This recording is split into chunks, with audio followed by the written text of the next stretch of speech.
110페이지에 이제 대리행위 나오나요? 지금 이제 사실은 우리 민법은 제 114조부터 출발점이야, 이게. 그래서 제 114조, 그래, 대리행위가 성립이 되려거든. 그런 얘기야. 그러면 대리행위가 성립이 되려거든. 자, 먼저, 여러분들, 그 대리행위에다 몇 줄 것이야, 대리행위. 자, 대리행위가 어떤 행위냐, 그 말이야. 여기 봐. 갑이 을에게 이 X 토지를 매각해 주시오 대리권 줬을 때 을이 상대방과 매매 계약을 쓸 때는 매도인이 을이라고 쓰지 않고 갑이라고 쓰는 거예요. 그러니까는 행위를 하는 사람이 행위자가 계약서를 쓸 때는 자기 이름으로 써, 본인 이름으로 써. 그것을 행위자가 타인 이름으로 쓰는 행위를 대리행위라고 하는 거예요. 메모해 보셔. 대리행위는 행위자가 본인 이름으로 하는 의사표시. 그러니까 타인이나 본인이나 같아. 나는 여러분들에게 그냥 본인으로 썼던 거예요. 그러니까 행위자가 타인 이름으로 하는 행위를 전부 대리행위라고 그래. 이때 본인 이름으로 하는 의사표시를, 본인 이름으로 하는 행위를,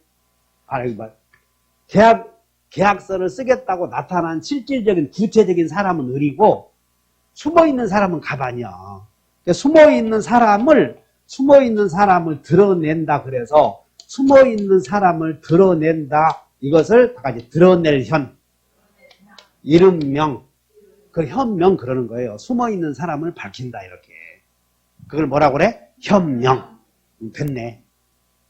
그럼 만약에 대리행위가 성립이 되려거든. 대리인이 본인 이름으로 계약서를 써야 돼. 자기 이름으로 써야 돼. 성립되려거든. 그렇지, 그거요. 본인 이름으로 쓴다, 그 말이야. 근데 문제는 대리권 주었는데 매도인을 갑이라고 안 쓰고 이렇게 썼대. 을로 이렇게. 이게 문제가 되잖아. 이런 걸 현명하지 아니한 행위라고 그래. 자, 오른쪽 본다. 115조. 111페이지 본다. 페이지 111페이지에 조문. 본인을 위한 것임. 자, 여러분들이 본인을 위한 것이다. 이 말은, 본인을 위한 것이다. 그 말은 계약서를 본인 이름으로 쓴다. 그런 뜻이야. 본인의 이익을 위한다. 그런 게 아니여. 그냥 내가 계약을 체결하면 본인에게 효력이 간다. 그런 뜻이라고. 자, 대리인이 본인을 위한 것임을 표시했어? 표시하지 않았어? 그럼 그 말은 봐라. 어떻게 했다는 거예요? 계약서를 쓸 때는. 대리인이 지 이름으로 썼다는 거예요. 그럼 우리는 매매라고 하는 약정은 처분행위요, 부담행위요. 매매란 약정 자체는 부담행위. 그러면 매매 계약할 때는 꼭 자기 권리해야 돼. 타인의 권리도 매매할 수 있었어요. 그래서 대리인이 계약서 쓸 때 이렇게 써버렸다면 지가 매도인이 된다 그 말이야. 지가. 그 상대방은 이 사람에게 책임 물을 수 있다 그런 얘기지. 자, 한번 읽어본다. 대리인이 본인을 위한 것임을 표시하지 아니한 때는 그 의사표시는 자기를 위한 것으로, 여기다 여러분들 빨간 것으로 분다 해놨어. 분다. 여기서 여러분들이 주의해야 될 낱말은 분다 그런 뜻이야. 분다. 자, 여기서 대리인이 자기 이름을 썼다면 대리인 자기를 위한 것으로 분다. 이제 분다 나오면 밑줄 것이고 시험이 나오는 게 비교되는 개념이 추정한다 이런 말이 나와. 그러면 여러분들 추정한다 이런 말이 나오면 반대 사실이 증명되면 효력이 뒤집힐 수 있다 그런 뜻이야. 근데 본다 이런 말이 나오면 그냥 효력이 이렇게 써놓으면 돼. 효력이 번복하면 이렇게만 써놓으면 돼. 그러므로 대리인이 계약서를 쓸 때 매도인을 시방 을이라고 써버렸다면 이 효력은 을과 병 사이의 매매가 성립된 것으로서 효력이 생기므로 나중에 상대방이 을에게 토지 넘겨주시오 요구하면 을이 계약서 쓸 때 아차! 내 실수로 잘못 썼으니 취소해야 되겠다. 그럴 수 없다. 그런 뜻이야. 이렇게. 그러니까 거기다 밑줄을 그으셔. 양가로 3번 밑줄 그시고 대리인이 현명을 하지 않으면 대리인 자신을 위한 것으로 동그라미 쳐봐. 밑에 해설에 간주됨으로 밑줄 그셔. 착오를 주장하지 못한다. 밑줄. 그러면 여러분들은 대리인이 계약서 쓸 때 이렇게 썼다면 나중에 을은 착오 취소 주장하지 못한다. 그럴 때 그 정도 아시면 되는 거예요. 자, 그 다음에 대리인가 성립이 되려면 됐네. 성립이 되려거든 현명해야 돼. 대리인가 성립이 되려거든 뭔 짓 하라고? 현명은 누구 이름으로? 그래. 근데 현명하지 않으면 비현명은 대리인 자신의 행위로 간주여 추정이요. 그러므로 비현명이야. 비현명은 대리인 자기 위한 것으로 본다 그 말이다. 비자 본다. 그래서 대리인은 착오 취소 없다 그런 뜻이야. 다만 대리인이 계약서 쓸 때에 우리는 상대방을 보호해줄 필요가 없다 그러면 그냥 상할 수요. 그래서 상대방이 비록 이렇게 썼어도 계약서 이렇게 썼어도 상대방이 대리인으로서 행위를 했다는 것을 상대방이 알았거나 알 수 있었다면 그때는 대리 행위로서 유효하다. 그것이 2항이야 이렇게. 그거 안 읽어봐도 되고. 그 다음에 성립이 되었어. 그러면 대리인가 성립이 되면 이제 다시 앞으로 가서 이 대리가 성립이 되어서 그것이 유효가 되려거든 그런 뜻이야. 유효가. 그러면 대리인이 의사를 정해서 표시한다고 그랬죠? 그래서 유효가 되려거든 의사를 정할 때 제정신이어야 돼? 술 먹어야 돼? 그래. 사기당하면 안 된다는 거예요. 협박당하면 안 돼. 그럼 표시했어도 일치해야 돼? 일치하지 않아야 돼? 만약에 대리인이 착오로 의사표시했다면 취소할 수 있다는 거예요. 대리인이 사기 안 당해야 된다 그 말이야.